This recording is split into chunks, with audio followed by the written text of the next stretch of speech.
Hello and welcome back to another fun-filled lesson. I want you to have a seat and get ready to learn. Get your pen out. I got a marker today because I'm gonna be actually writing some things out for you because today we're talking all about rice. We're talking about white rice, brown rice, the rice that you put in the casserole.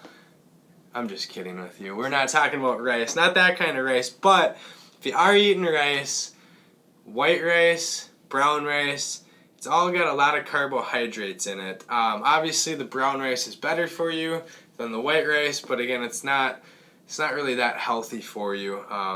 So keep that in mind. But what I meant by rice, it's kind of an acronym. It means R-I-C-E, rest. I'm going to write this out. So we got R, and we got I, and we got C, and we got E.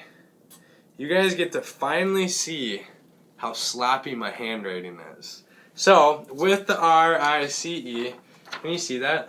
Yep. Alright, so you can see that. So I'm going to write the first one out. The R is an acronym for, or let's first talk about what this whole rice thing means. I know we got a little off track because we were talking about rice and white rice and brown rice, but rice is a method.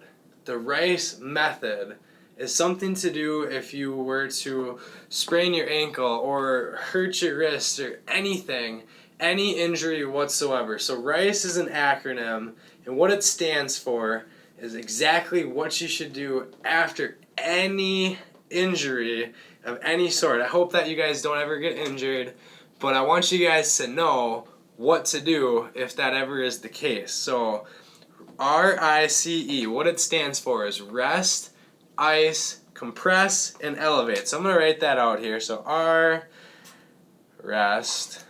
You guys are going to love my handwriting. Rest, ice, compress, and elevate. I should have wrote that better, but really this is my handwriting. Can you see that? Yep. Rest, ice, compress, elevate. So, most important thing, the top one.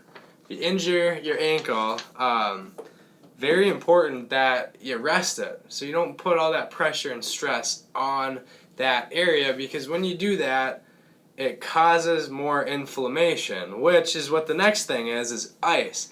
Anytime that there's inflammation, anytime that you have bruising of any sort, you gotta ice that specific area because that's gonna shrink it up a little bit. It's gonna decrease the blood flow that goes to that area. So again, after we're resting it, we might as well rest it. We might as well put some ice on it. Again, 20 minutes on and 60 minutes off. Repeat that for 2 full days, and we'll talk about heat after this. But most importantly, so we got the rest, we got the ice. You want to make sure that you compress it. And you can do that with any sort of that elastic banding. Sometimes they have, the ACE banding. They have different pressure sleeves, pressure socks. It depends on the area. But if something's swelled up, you got to ice it. You got to rest that area just a little bit. And you got to put some compression on it. Now, the easiest thing for the next thing, because it's elevate. Anything that you have to elevate, it should be always above your heart. And when you do that, it helps it kind of flow down away from the injured area to decrease swelling. So you can kind of see where all of them decrease swelling. Swelling is what causes pain throughout your body. So again, we got to rest that area. We got to ice that area. We want to compress it to kind of shrink it up as well, and also elevate that body above the heart, somewhere above the heart, which is hard, especially if you have an ankle or something like that, because then you got to really recline back with that. Recently, I wonder, can you get so I'll tell you, I was playing basketball.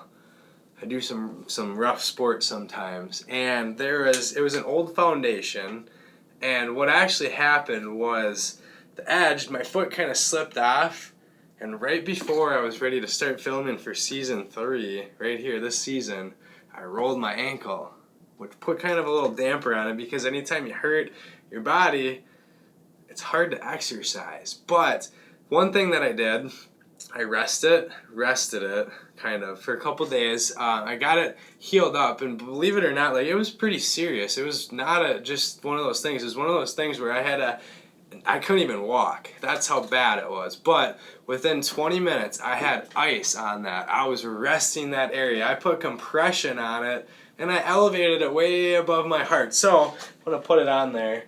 This actually happened not too long ago. So you can see where. Can you see that? It's a little purple still.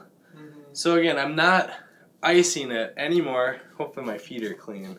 But someone actually said recently that my feet, not in this video, are dirty, but really they're not. It's just the shadows. With that area, it was so important to get it healed up as quickly as possible. So again, like I said, within 10 to 20 minutes, I was resting it. I was icing it. I put a compression on it after I iced it, and I had that leg up because I knew I needed to make this season and these workouts for you, and I wasn't going to put it off.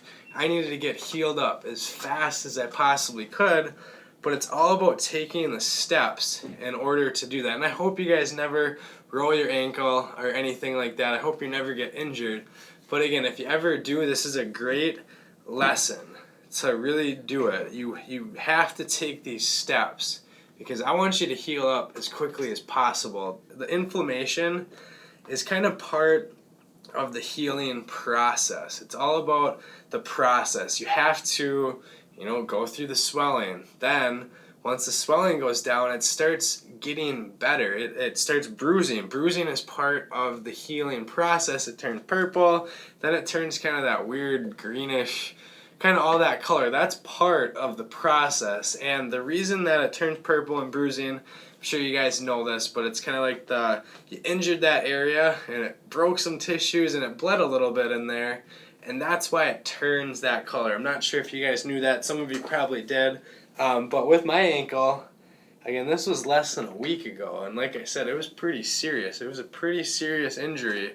But I'm ready. I'm doing the workouts. I can go through the balance. Balance is tricky, though, whenever you have an injury. Anything is tricky when you have an injury, but you got to take care of it before you cause any more damage. It's most important to cause your body, it's most important to heal that part of your body up. And when you're doing anything, it doesn't mean that you can't, just because you hurt something doesn't mean that you can't do anything. You got to keep moving because that's going to get that heart going. Just like the big machine, our body's a complex machine. It's all tied together.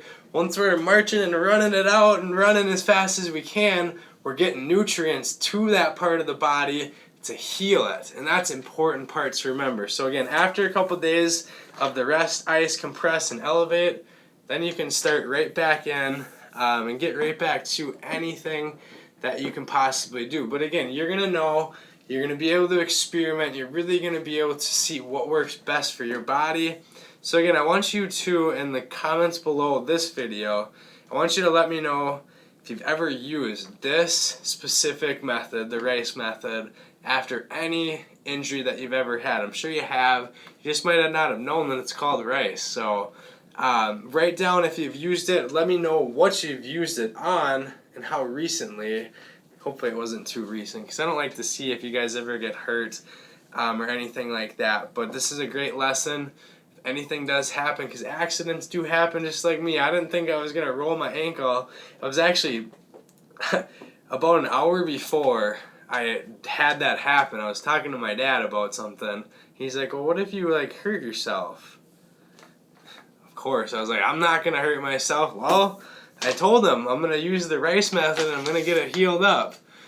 I shouldn't have said that because look what happened. I had to use the R.I.C.E method. So hopefully you guys enjoyed this video. Let me know if you've used this method before and what part of your body you used it on. But again, most importantly, if something ever does happen, I cross my fingers and hope it doesn't. Jeff's crossing his fingers and his legs and his arms, hoping that it doesn't happen because we don't like to see you guys get hurt. But if it ever does, very important to do this within the first 20 minutes of that injury, unless it's serious. If it's serious, you gotta go to the doctor, of course. But if it's not something that's too bad, definitely go through this method. So hopefully you guys enjoyed this lesson. I had a whole lot of fun teaching you about this, throwing my foot up on the table, doing all sorts of crazy stuff like that. But today, I want you to always remember to keep it moving, but also keep it learning.